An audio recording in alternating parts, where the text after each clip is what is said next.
आज चाहिँ हाम्रो अफिसमा चाहिँ पार्टी छ सरले चाहिँ आफ्नो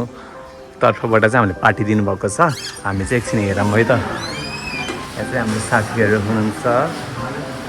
यता चाहिँ हाम्रो ग्याङहरू लेडिज ग्याङहरू चाहिँ यता हुनुहुन्छ हाम्रो सुरुमा चाहिँ यहाँ हुनुहुन्छ एलिसाजी हजुरले के गर्नु पापड राउन्ड फुराउँदै हुनुहुन्छ उहाँले चाहिँ अनि हाम्रो रोशनीजीले चाहिँ यहाँ चटपट किन बनायो चटपट यहाँ चाहिँ चटपट बनाउँदै हुँदो रहेछ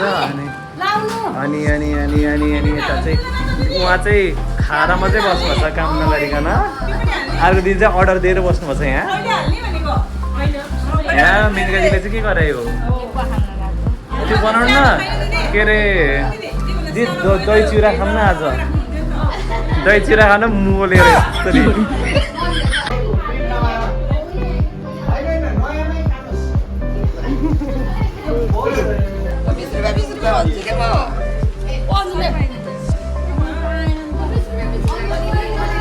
यस्तो गर न सोली भने यस्तो हो क्या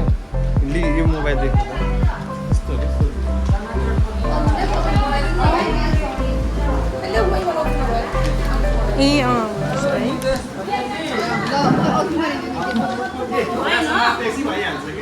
प्रिय फुल लु धेरै धेरै धन्यवाद छ है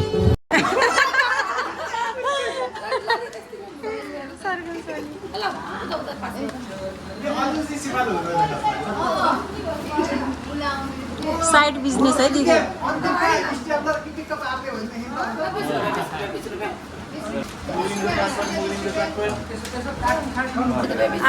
आर्टिस्ट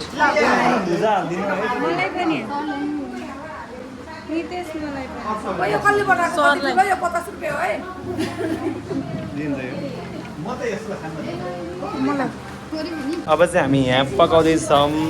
यति हालिदिउँ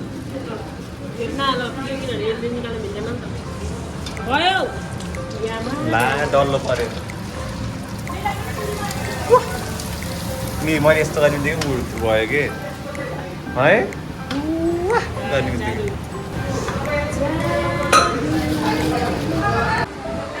हाई गरिदेऊ न उहाँहरू चाहिँ भर्खरै आउनुभएको छ अफिसमा डुलेर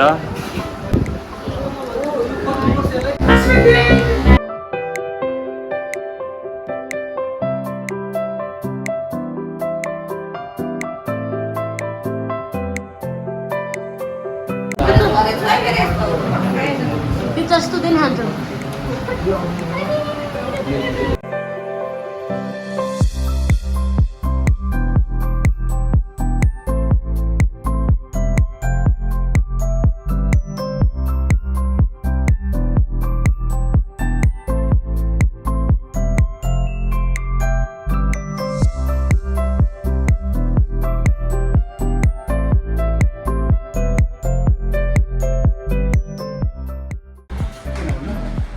उहाँले ठ्याक्कै भेट्ने भएपछि भोलि फेरि तपाईँ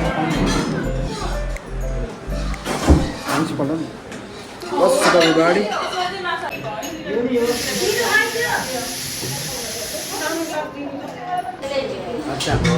विष्णु सर्भिस दिएको पार्टी भइरहेको छ हामी चाहिँ यहाँ छौँ होइन दुईवटा नाम चाहिन्छ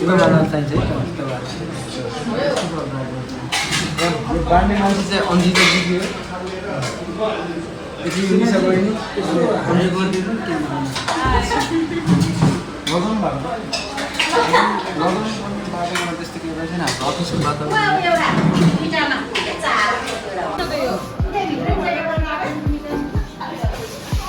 ग्लास चाहिँ पुग्दैन 20 बाइसवटै चाहिन्छ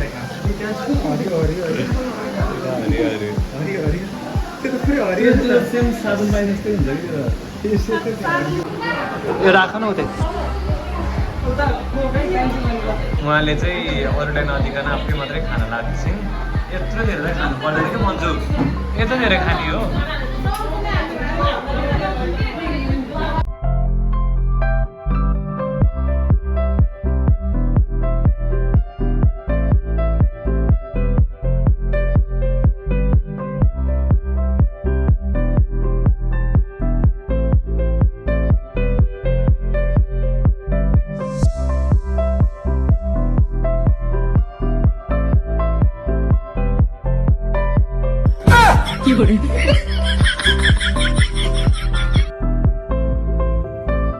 लिसाजीले चाहिँ खाएर भर्खर भ्याउनु चाहिँ उसले 2 गिलास चाहिँ एउटामा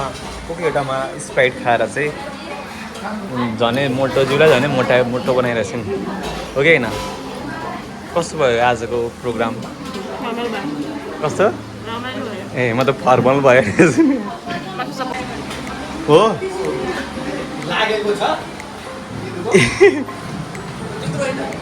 खाऊ खाऊ बढ्दो उमेरको मान्छेले खान्छ त्यतिको हेर त्यति होइन ए दिदी हालिदियो कि दिदी कोताएर न माथि माथि हो त्यसो डढेको खानुहुन्न उसलाई पुगेन हौ चस्मा लगा न अब भाडा माझ्ने टोलीहरू चाहिँ यता 2 जना हुनुहुन्छ हाम्रो कविताजी र रोशनीजी बिहामा एउटा साउन्ड छ नि तपाईको छोरीको बिहेमा जन्तीलाई खुवाएको भाँडा माझ्ने मान्छे नपाएर चिन्तित हुनुहुन्छ यदि चिन्तित हुनुहुन्छ भने अब चिन्ता गर्नु पर्दैन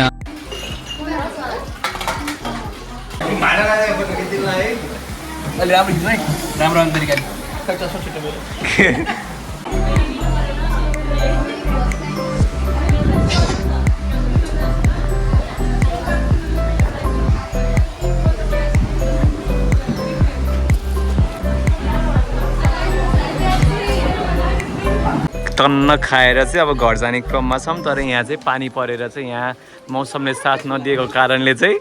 हामी यहीँ अलपत्रमा परेको छौँ अब चाहिँ हामी मन्जुको चाहिँ यहाँ प्रमोसन भएको छ टिपिओ नेपालबाट उसको स्यालेरी चाहिँ इन्क्रिज भएको छ कति रुपियाँ भने 15 रुपियाँ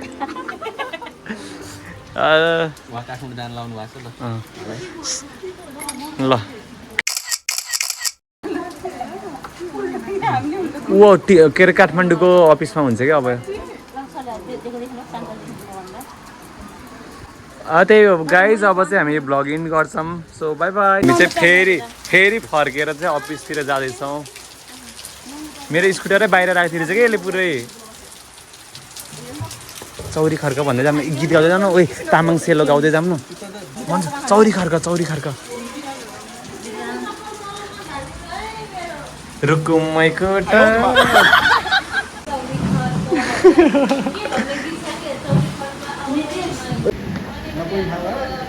चौरी खर्क कि हामी प्राइसमा जाऊँ न प्राइस सुडामा जाऊँ न